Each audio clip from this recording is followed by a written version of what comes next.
Hello Wargamers, it's me Callum from TableTopBanter, and today I'm bringing you another episode of It's a Trap. This time we're going to look at the named TIE Fighter characters that you pick up in the starter set. We're just going to go over the differences between them, talking about my preferences and talking a little bit about the TIE Fighter itself, which is probably where we should start. So the TIE Fighter as a ship has 2 attack dice, 3 defense dice, and 3 hull.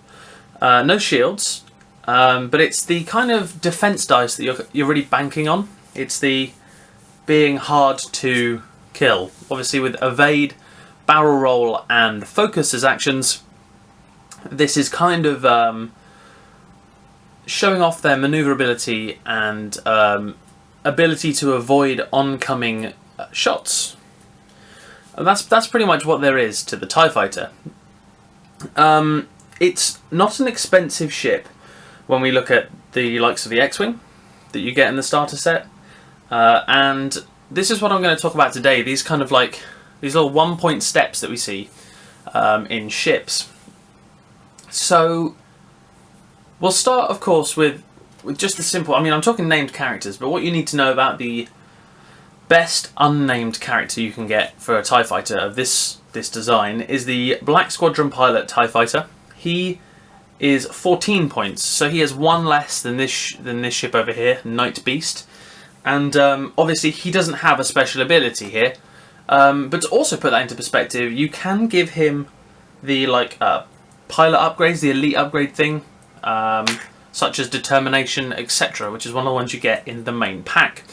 Now, the reason that is interesting to me is you can deck out the Black Squadron pilots with very specific upgrades for your list, if you like. So I'm going to really be looking at, is it worth taking the named characters? And if it is, kind of what combination are we looking at? So let's start on the very far right here. We have Nightbeast. So what I'm going to do here is I'm just going to move these 2 away, bring this to the centre, and we're going to have a little zoom in a second. Let's just move the camera down a bit jolty. Okay, and refocus over in the middle. Sorry about this. Still trying to find out the best way to use my sister's camera. And here we have Nightbeast. So for 15 points you get you get a TIE Fighter. It does have its very own special sort of pilot trait / pilot skill, which is after executing a green maneuver, you may perform a free focus action. Now, this is good because you will often find green maneuvers coming around.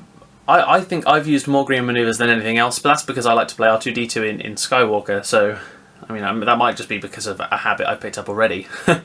But green maneuvers are the little ones, they're easy to fly, so they're the ones you want to be using when you have a target in mind anyway, I think. So being able to take a free focus action is huge. Focus is massive in this game. That's one thing I've noticed. It's the most common thing to put on a ship if you're just playing a standard game. So having that ability for a free focus and then either a barrel roll or an evade, that's kind of huge. It means you can, effectively, you've guaranteed a reroll with some attack dice, hopefully, or the defense dice, possibly. So depending on the position you're in, you green maneuver, and then if you want to be offensive, you can use a barrel roll to get out of line of sight or drop yourself in a closer range or something like that. And then you take that free focus action and you've just increased the probability of hitting or defending. So I think of the named fighters, you're paying 1 point for this upgrade and a slightly better pilot skill. Now, pilot skill, obviously, big difference for shooting, so you're going to want to be able to attack early. Moving second, in my opinion, is a possible disadvantage, unless you can change the way you move. But basically, what I see here is a very versatile ship, defensive, offensive, and for only 1 extra point than a Black Squadron, for a special ability and a rather good special ability at that, and an increased pilot skill, Nightbeast is very includable. So I'm just going to bring into camera view the next one across on my list, which is Dark Curse. So this is the sort of next step up, if you like. So for 2 points more than a Black Squadron pilot, what you're getting is an extra pilot skill, and the pilot ability, which is, when defending, ships attacking you cannot spend focus tokens or re-roll attack dice. That is another big one, because they're already good at evading. Now you're taking away opponents' chances of re-rolling. So if you're looking for something that's survivable, I look at this ship and I think, yep, I would definitely pick this. Now you can obviously take an evade token, you can take a focus token, you've got 3 dice to dodge. They're not going to be getting a multitude of hits off. I see Dark Curse as being a really solid ship in terms of survivability. I don't think there's much more to say about that. Obviously, it does get to attack first, and it does get to move second. But again, like I said, moving second, in my opinion, isn't all that amazing. So obviously, that's the hit you take for the better pilot skill. But that's the way I see it. I could be wrong. But yeah, Dark Curse seems to me like a good all-round named ship. You're getting that extra strong defense, and then the ability to increase, sort of multiply that effect with your own action is pretty handy indeed. So is that worth the 2 points extra? I do think so, yeah. Although obviously I can't add any upgrades to this guy. You're already given it in his title, if you like, by taking the Dark Curse name. So we're going to go into the last named character you get in the starter set, which is Mauler Mithel. I presume that's how it's pronounced. I'm not 100% certain. So what we have here is the opposite of the last two, in my opinion. The offensive pilot here. So you're getting an extra weapon, an extra pilot skill. Sorry, pilot skill 7 now. So he does get to attack slightly earlier than the other ones, which plays in nicely with his pilot ability, which is when attacking at range 1, roll 1 additional attack dice. Now this is good because you want to be rolling as many as you can, right? So that means you'll be getting, what, the 3 that you'd normally get for close range, plus another, which suddenly makes this a more offensive ship. Now that can be coupled with an action, which is another great thing. And the other thing I like about Mauler Mithel is he can take I think it's called a veteran upgrade. Now, in the starter set, you have a limited number of these. Marksman is one of them, which is possibly not a bad action to take with this kind of thing. But you also get Determination, which means that these TIE fighters don't go down as easily to critical effects. Because the Determination is when you are dealt a face-up damage card with this pilot trait, or with the pilot trait, sorry, discard it immediately without resolving its effect. So you're able to maintain that maneuverability a little bit better. So you are able to keep him more defensive with that upgrade. Whether I would take that or not, I don't know. Running it stock is probably the way I would do it, just to try and squeeze another ship in, maybe. But at 17 points, you're getting an increased pilot skill, a very offensive pilot upgrade, or pilot skill of his own, and obviously the 3 big things together, the focus, the barrel roll, and the evade, they are all still there. So what I'm trying to look at the moment is, how do I want to take these as a group, and how do I want to take them maybe with some unnamed pilots? So what I'm going to do is I'm going to zoom back out again. We're going to bring the other ones into shot, and just come up a little bit. Ooh, there we go. Smooth as you like, obviously. And what we're going to do now is we're just going to talk synergy within these 3 ships, and within other TIE fighters, because obviously I'm still working on the starter set, and there's a lot of depth to this game. There's a lot more ships to cover. So this is early days for this little series. I am still working out the starter box at the moment, so that is what we're working on today.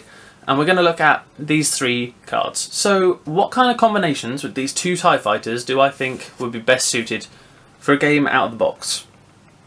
Well, personally, I look at the Nightbeast and Dark Curse as the slightly better for the points cost.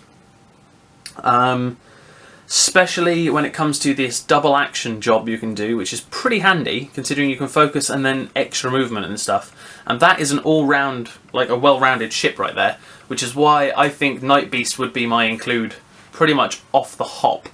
And then it would be a choice between, do I want to take 2 defensive ships or an offensive, a defensive ship and a medium ship, or an offensive and an all-rounder, because then I'm able to do all right in 2 of those at a time, one of those at a time. So it's a case of which way do I want to stack these ships, trying to best use what their they're good at. Now, obviously, that being said, there can be advantages to running these two as a pair, because then we have the ultra defensive Dark Curse, who you can just throw out there a bit more, and draw the attention, draw the fire, use Maul and Mythel as an offensive ship to go out and just, you know, take hull points off your opponent's ships. So I guess running those two as a combination would be really handy. But I think if I was going to play a game just the way I like to play it, I would probably take Nightbeast for the free focus action, which is just awesome in my opinion, and then we take Dark Curse along with him as my sort of defensive soak up the fire ship, and that takes us to 31 points. Now obviously you don't play 31 normally, that's not the standard sized game. If there is one, I think it's about 100, but I could be wrong. I was looking to sort of 50-point lists and stuff to begin with because, hey, I'm fairly new to this. I'm not expecting to be a tactical genius. And like I said earlier, I am just going from what's in the box. But from the box so far, this is probably the combination I'll be going for 9 times out of 10 when I play TIE Fighters. If we're going named characters. And I'll do another video, actually, a different video, on the non-named characters of the TIE Fighter Brigade, just to kind of go over how I see them functioning on their own, and then maybe we'll do an all-round sort of like TIE Fighter download of all of the stuff you get in the box set, really. So that's it for today. Thank you very much for watching, obviously. Don't forget to like and subscribe and leave a comment below. Let me know what you think. Obviously, there are more experienced X-Wing players who leave comments, so go check them out if you want to find out what I've gotten wrong, or potentially gotten wrong, because, you know, who knows, right? Yeah, don't forget to leave a comment, let me know what you think and stuff. And also, there are 2 links in the description below. The first is to the TableTopBanter blog. Go and check that out. We're trying to get a forum off the ground there. I mean, it's mainly just a way to go over a couple of bits and bobs here and there. Just, you know, it's there if you want it. And the second link is to the Legion of Gamza Facebook page. Some great content from some absolutely great people. Awesome guys. In fact, I'm recording this before a Legion Live episode, which I'm pretty excited about. So, been me, Callum from TabletopBanter. Don't forget, have fun.